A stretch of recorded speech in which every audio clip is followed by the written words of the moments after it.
Like we're live. Hello, hello. Good Live. afternoon, everyone. Cool. Thanks for joining. Hi, hi everyone, and welcome to episode 5 of the Scoot Fridays. Today you'll be joined by me, Chris, Alwa, and Nadim. So Alwa CTO and Nadim our COO. And yeah, I mean we're here every Friday, jumping on to the live stream. We have some questions already submitted, which is great. Thank you so much for that, everyone. Which we'll be going through. And also, if you'd like to ask your questions now to any of the team or to the execs, please go ahead and do it in the video. Today, we're going to be focusing on a little bit more on the Proto Pro, as we just released the V5 version with the electric scooter guide, and that's a really, really good video. So we'll put a link in the chat as well, and we'll be walking a bit through it. A lot has been going on into this product. It's a new launch in many different ways, even the way we're launching it. We have walked through every single iteration, design concept, and been getting a lot of feedback from the community, which has been great on YouTube. And I've been walking through all of them and then progressing it. So the new launch process at Proto is we launch 5 different iterations and we walk you through all the customers through it. On the V5, on the V6, we open up a beta program. And we have 100 to 200 customers testing the scooter for over a month and putting a lot of miles on it and really getting that feedback. And then after that is when we do the grand launch, just to ensure, again, quality is there and that the product is overall perfect for the market. So yeah, I mean, the big news this week on our side is we won the Red Dot Design Award for the Proto Pro. So I'm going to let Elwa just talk a little bit about that, and a huge shout out to Elwa and Iago, our designer, for it's a great accomplishment. And I know it's a life rewarding accomplishment, which is huge. So yeah, Elwa, I mean, if you want to walk a bit through, I guess, Red Dot, and also maybe just share a little bit more about the Pro V6 that you described in the video, maybe a little bit of a summary of what's new, what are your top 5 features, and what can the market sort of expect a little bit more on this product. Yeah, sure. Thank you. So what is Red Dot? It's like one of the most prestigious product design award in the world. And when we started, we saw Xiaomi that was winning it. I was like, it was from 2017, to be fair. So yes, the M365 did look impressive back then. But anyway, since we started, that was like a personal goal of mine and Iago. Which is our designer behind the scene, to win that award, and we finally did with the Pro. We tried last year with the City, it didn't work out because we're against some tough competition like Tor. But this year the Pro, like, we were convinced that we're going to win, and we did. So we won the product design 2023 in sport and leisure, which is a category of scooters. That's in the category which you can apply for scooters. And how it works is you have multiple categories. You have one like for e-bike, you have one for medical equipment, for scooters, you have some for accessories, like if someone design a beautiful headlight or lock, a helmet, so you have a lot of different categories like this. And yeah, we won the one for scooters against Xiaomi with their new Flex. Do you know the name, Chris, of the new one that they just announced? No. Anyway, it's not impressive, so nobody's missing out on this. But yeah, we won, so really happy about it. And what is great is we won with the V5 of the Pro, not the V6, because how it works is you need to submit a whole presentation about the product, PDF explaining like why it's so good, and and you need to send a product as well. There in Germany, and we only had the V5 ready back then. So and you received the V5 without the display. Go ahead. The funny story with that is that just again last year we had a little bit of a hiccup because we air shipped it from China, the City, and it arrived late. So we're like, this year we're going to prepare everything perfectly. We're going to send it a month and 2 weeks in advance. Like, we're super on the ball. Everything's perfect. And literally, the product gets stuck in Russia because of what's happening with the war. And our product literally arrives on deadline day at like 2 p.m. So we were all like, thank you.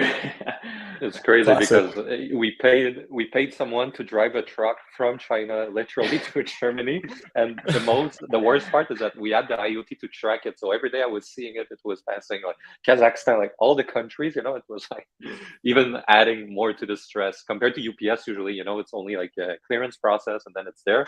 Now it's like you follow every kilometers of it. And yes, we were emailing Red Dot every day saying it's arriving, and they're like, this is the last day after that We cannot wait. And the cool thing is that we didn't even need the UPS tracking to track it. We could use IoT inside of the scooter to track it, which is really cool. Yeah. I was talking to the driver, telling him to drive faster.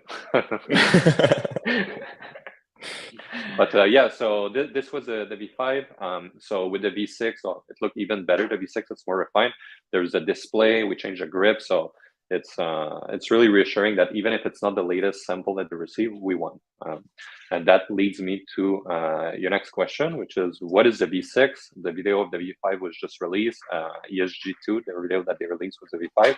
And the V6, you could see a little bit of like a glimpse into it in the Pro ESG video. Is the big new features is the display. We decided to add a dot display. A dot display is really, it's like the new circulation, like traffic light that you see in the street. It's always divided into multiple LEDs, and this is the best kind of indication to fight against reflex. So, with the Phantom, with all our scooters, or just all the scooters in general, you always have the problem of the reflection of the sun, and it's kind of hard to read. So for this one, we saw it on the VanMoof bicycle, which is a fantastic bike, and it's integrated to the frame. Their design is really sleek. We tried to do the same thing for the Pro, and it worked really well. And what is nice is, before we didn't have any display and PCB to connect all the component to it, because how it works is you connect the throttle, the brake handle, the wireless charger, the lights, it all goes usually to the display, like on the Air in the city, and then you have a clean wire running down. So we didn't have a display, so we only had a big PCB inside the headset. It was taking a lot of space. It wasn't really clean. Now having a display, it's putting all those wire a lot more like neat, and it's helping for the waterproofness as well, because now the PCB is located on the actual headset itself, which is also waterproof. So overall, you're getting a display, and internally the whole structure of the electronic is way better. Yeah. And what can you see on the display? That's a big question. You're gonna see, you turn it on, you see our beautiful logo. Then it's the gear that you are in, 1, 2, 3, or Ludo, and then you switch to the speed, meaning really 2-digit. And at all time you can see the battery level under the digit, divided into 10 dots, so 10% each point. And when you put the turning signal, you're going to see the arrow like in motion, indicating on which side. You're going to see obviously the gear when you switch gear, and lastly the error code. So the error code, we're also pushing it to the app. So if you have one, you're going to see the app's going to tell you you have a motor problem, and it's going to be filtered with like our AI that we are pushing on the app. So it's already going to give you the solution. You won't have to ask CX about it, customer service. It's going to detect the motor problem. It's going to already filter all the flow for the Pro motor problem solution. So that's really cool. But on top of that, it's putting it on the display in case you don't have the phone. And this is another perfect example of feedback. Because I remember that I think the goal with the Pro was never to have a display. It was all to be on your phone. And then as soon as we launched the first video, we saw the community's feedback being like, sometimes my phone dies, or I live in a cold place, and like I don't want to always depend on my phone. And this is where Elwha came in with the dot display, which is a game changer. And it's really nice to have just in case something happens, or you don't want to ride in the rain, or anything can happen to your phone. So a really cool example on that. And then also, I guess this is a V6 that was launched. Is this is it still in beta, or will that be the final version being launched to the market? So the Pro was always divided. The goal was to divide it in 5 iterations, and we added the 6th one because of the display.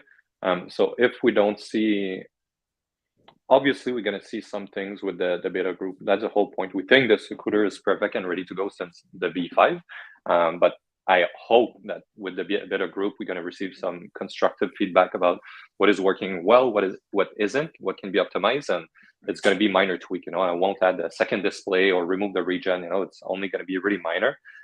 So the V6, I would say the beta testing group unit is 98% completed. After that, it's going to be minor tweak, maybe improving the paint job if we see problems. But yeah, the scooter itself won't really change. I think it's really going to come down to like the assembly step. We're going to refine the SOP, the QC at the factory, and that's it. And for the V6, for the beta production, we are going to China to supervise the whole assembly. So pretty excited about that. I think that's going to make a big difference because I know how to assemble it perfectly. So being on the ground and being able to train the employee to do it like we would do it, people can expect probably the highest quality check that we ever did on scooters. Right.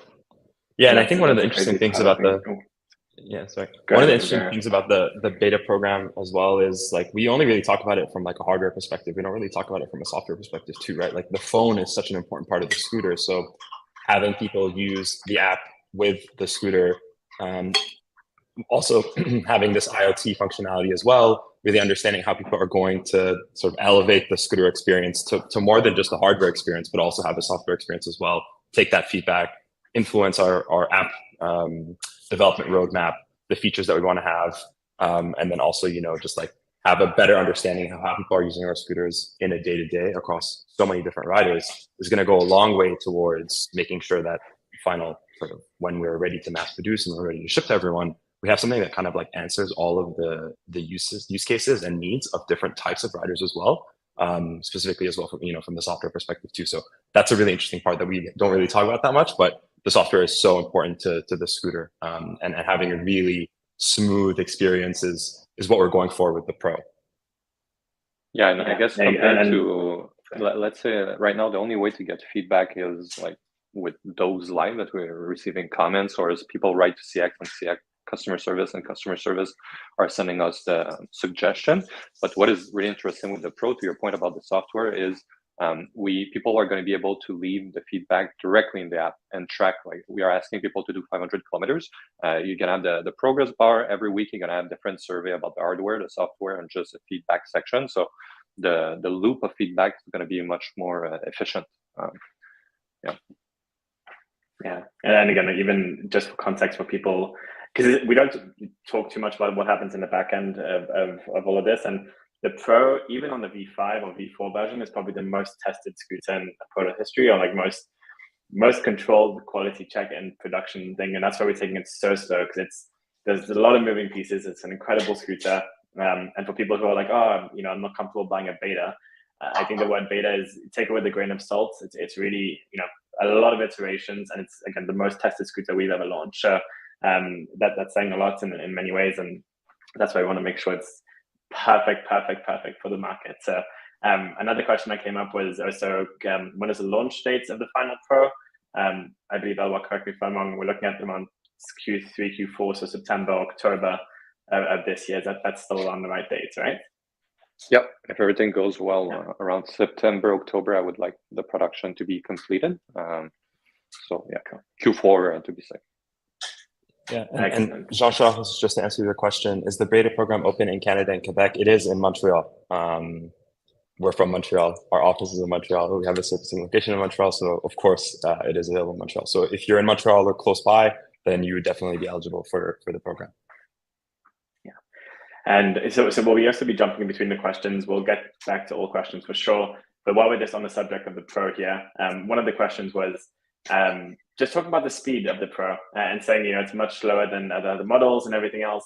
And this is really, really important. And I'll let you go a bit more in the differentiation factor. But at the end of the day, like the scooter is made for the majority of our riders who are looking for that luxury commute, and it's got everything from, again, the comfort with 12-inch tires, self-healing tires, maintenance. It's like the regen to not have a maintenance factor. But when we look at the stats of all of our riders, I think there's around 10,000 riders. You see on average speed ridden on a scooter is 27 kilometers an hour, and the peak power is only hit 1 or 2% of the time with the rider. So like, it is always nice to look at the speed and say, oh, you know, we can go up to 60, 100 kilometers an hour, and that's easy to do on a scooter. But you also have to be realistic that the majority, you have to make a scooter where the majority of people are going to use it to their needs. And you know, I know a Ferrari can go 300 kilometers an hour, but how many times would someone actually hit that speed mark? I don't know if you guys have anything else to add on to that, but really the class that we're pushing this in is it's a luxury, long-lasting vehicle that's going to be perfect in build quality. It's futuristic with the software, which makes it much easier and a much better customer experience overall. And it's not a power high-speed beast that we're trying to create. It's really the best riding experience Apollo has ever created, technically. And it's the fastest, as far as I can tell, based on like the ESG database. I think it's the fastest 52-volt scooter ever made. So in that category of 52 volt, which is the maximum we're gonna do, it is the fastest. So I think, I think the speed it's achieving is definitely good enough for like regular, like day-to-day commuting. And yeah, you're right. People like on the back end, we see every time they are hitting the top speed of that specific scooter, and it's almost never happening. And it's the same thing for the range. All the people want 45 kilometers of range, but they do 5-7 kilometers on average. So I think it's a nice stats to see. Like when you buy a scooter, this one can go up to 70 kilometers per hour, but yeah, in reality, it's not really useful. And that being said, we can still optimize it. Like there's a way for us to unlock it. Like the one for ESG, we were like a bit rushed to on the software side to unlock all those things, but we can't make it faster. And if this is really what we were like seeking for, we could just take the Mach 2 and put a 60 volt in it. The Mach 2 can handle more current, and that's it. With this we could go 80 kilometers per hour. But again, that's not the goal. And I think it's what people are going to realize. It's the same thing as the regen brake. It takes time, I think, for people to realize just how important it is. I think the speed is the same thing. And that's one of the reasons why I didn't even want to put a display on the scooter at first. It's like, I don't think you should look at the speed when you ride. It's just how it feels. Does it feel like you're going fast enough? Like that's really what matters to me. And yes, it does feel like you're going fast enough. Yeah, it's kind of like, I think maybe Matchup brought this up at some point. I don't know if it was in one of these live sessions or sort of like when we were chatting. You have your odometer in your car and it goes up to 200, 220, but like you're at most going 100, 120 kilometers an hour, So like, yes, those like that is possible potentially to do, but it's not really useful for you. Like we wanted to move this discussion away from, what looks good on paper and, what can we brag about in terms of like top speed and it's not useful at the end of the day. We wanted to focus all of our effort on things that are going to impact you every single time you hop on the scooter. And even when you're away from the scooter, being able to track the scooter, being able to lock the scooter, having that peace of mind with the scooter, getting information on your stats, what Elwal mentioned with just having a smarter integration between the hardware and the software for diagnostic and understanding what errors are coming up or how your components are performing. Like those are all things that are happening under the hood that are going to have a real tangible impact on you every single time you turn on the scooter. And the top speed isn't like the max speed is not going to do that. So, the discussion, I understand a lot of people want the performance. They look at the performance per dollar, but then I say like, maybe the Pro doesn't stack up on a performance per dollar spec, but from a features per dollar spec, it does. And it far exceeds anything that we've seen in the market. So I would say like for us, it's more about the experience of riding a vehicle rather than how fast can it go. Like that's too simple of a problem. Like we're solving, I think with the Pro, we're trying to solve a much deeper problem than that, and really trying to make an impact on people's lives as they use the scooter every single day. Yeah, exactly. And it goes back to that feature set. Yes, like waterproofness and IP66. It doesn't sound sexy, but it's one of the biggest features that's demanded by the majority of our customers. So like that, we'd rather reinvest the money instead of putting a super high voltage battery or motor to encompass a perfect vehicle overall for all our customers. And that's why, again, I think small things like IP66, it's incredibly rare in the scooter category, but the Pro has it for a reason, right? So all those come together in a very good feature set. So, okay, guys. And I think quickly on that, Chris, is that like everyone is paying the same price for aluminum batteries and everything, right? So if someone put more money into the voltage and the battery, well, they are cutting somewhere else. And we are putting all the money on the safety and the build quality. So we have to keep it 52 volts. So if like build quality and safety is truly what it's important for you, well, just based on those stats, that this is where we are investing. Yeah, cool. So we'll go quickly through this list of questions. Otherwise, there's one more on the Pro here. On the new phone mounts on the Pro V6, is there going to be a vibration dampener on the phone mounts? No. Why? Because if you go at the Quadlock website, you have vibration dampener as an offering. Two things: you cannot have wireless charger with that vibration thing because it's too far, and also and we asked Quadlock, we're like, should we put it on our scooter? We're gonna go off road. There's a lot of bumps, and no, they said it's because when you put it on a motorcycle, for example, a motor of like a Harley Davidson or whatever, it's like it's revolutioning at maybe 14,000 like RPM. So the vibration, and you see it like the hands of people are shaking like crazy like this. So the stabilizer like in the cameras are all getting messed up. And it's really because of this. It's not because of the bump of the road. So no, you don't need it. And the proof is when people go mountain biking and they do the crazy jump and everything, they don't have the vibration dampener. So no, you don't need it. And Quad Lock is one of the most safety events. Like they do so many tests to a point that it's almost ridiculous. Like they tried that and they say, no, you don't need it. So no, you don't need it. Cool.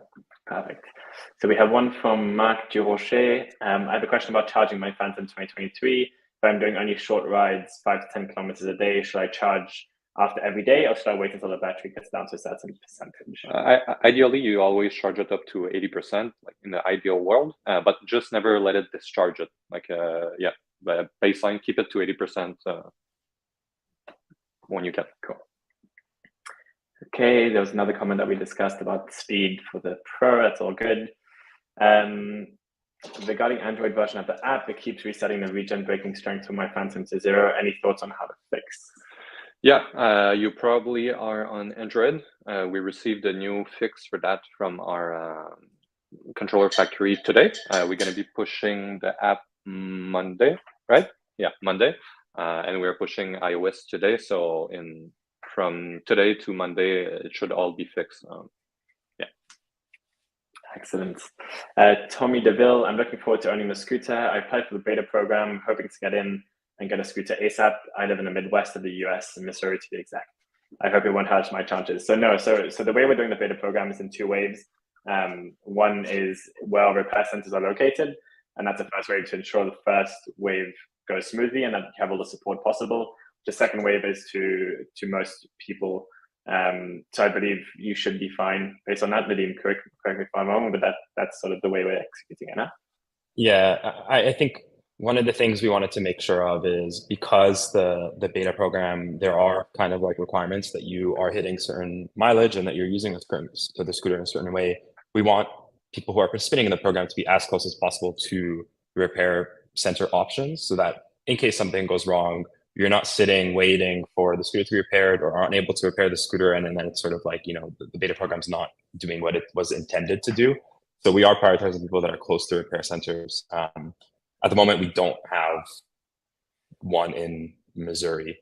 So Tommy, for the beta, I'm sorry, it's probably a little less likely. But definitely once the beta is done, you would definitely be able to get one. But yeah, there was a question on repair services generally. So and servicing centers. So maybe I'll just pivot the discussion there really quickly. We are looking to expand our coverage significantly. It's a major priority for us this year. We want to have local servicing options basically in every city. One of the issues that we have with that, though, is that we're very, very mindful of the safety aspect. Anyone who's touching the scooter needs to know how to perform all the repairs. And we want to make sure that anyone who we're sending customers to, or at least, promoting in any way or allowing basically to fix our scooters, has the necessary knowledge to do so. So we're finalizing and sort of working through a certification program, which has 3 levels, sort of like a basic repair certification, a sort of like intermediate, and then a more advanced repair certification that we're going to mandate that all of our partners, both current and future, are sort of doing and certified for, and sort of like refreshing their knowledge. So preparing that program is taking a little bit of time. Obviously, as you can imagine, there's a lot of different models, a lot of things that could potentially go wrong. The repairs sometimes, vary from being very easy to very complicated. So we want to make sure that that's all put in place before we start expanding to both our own hubs, but then also third-party authorized centers as well. Cool. Thanks, Nadim. Another last question, I believe, is will you be delivering the Apollo Pro to the UK? So as with all our product launches, we do it firstly in our core markets, so US and Canada, just to ensure everything goes well. And that's where we know we have confidence on, we need to be confident on being able to service if anything does happen. But eventually, yes, it will be available in the UK, Australia, etc. At a certain point in time, of course. We expect this to be everywhere. Perfect, guys. So I think that's pretty much it for the questions. A huge thank you to everyone in the comments just saying hi, the David Vosks, the Blakes, everyone who's giving us a lot of shout outs. Thank you so much for your support and love here. And please keep the feedback coming. We're here every week. Please send all your questions. We keep this as transparent as possible, just to ensure you're up to date. And we really, really need your feedback to get to where we want to be. So yeah, Elwha, Nadim, thank you so much for your time again today as well. And yeah, we'll be back next week. So have a lovely weekend, everyone. And thanks for tuning in. Thanks, everyone. Bye. All right, it's just me now. Let's discuss Scooter. Bye, everyone.